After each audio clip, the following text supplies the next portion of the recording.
So healing from narcissistic abuse, it's not, doesn't always look dramatic, right? Sometimes it's actually in silence. It's actually something that's very subtle. That's actually internal. Because narcissistic abuse, what it does is it rewires your brain. It teaches you that safety means compliance, that love must be earned, that your worth is conditional. And staying small and agreeable and quiet, what does that actually mean? It means a survival system was in place.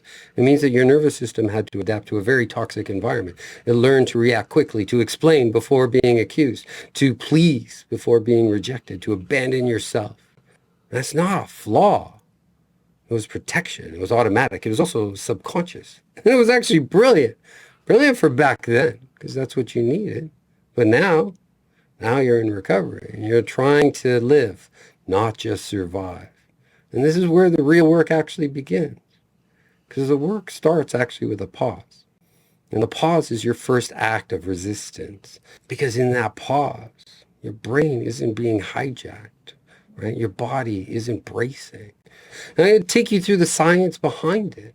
Because when you pause, just for one breath, what do? You actually engage your prefrontal cortex, the front of your mind, the part of your brain responsible for conscious choice.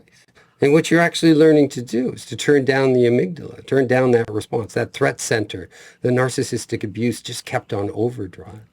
And in that pause, in that little moment, it gives you space to ask, do I really need to apologize right now? Or am I just trying to be liked and heard? Or is this really my guilt? Or is this their manipulation that's echoing in our mind? Right? Because that's what the pause does. It puts you back in the driver's seat. It makes space for you. And one pause at a time, you start breaking the cycle. And not by force, but by awareness, by choice, by showing your nervous system that we're safe now. We can choose differently now. So if all you did today was pause before people pleasing, or took a breath before explaining yourself, that's not small. That's rewiring. And that's where recovery actually feels like.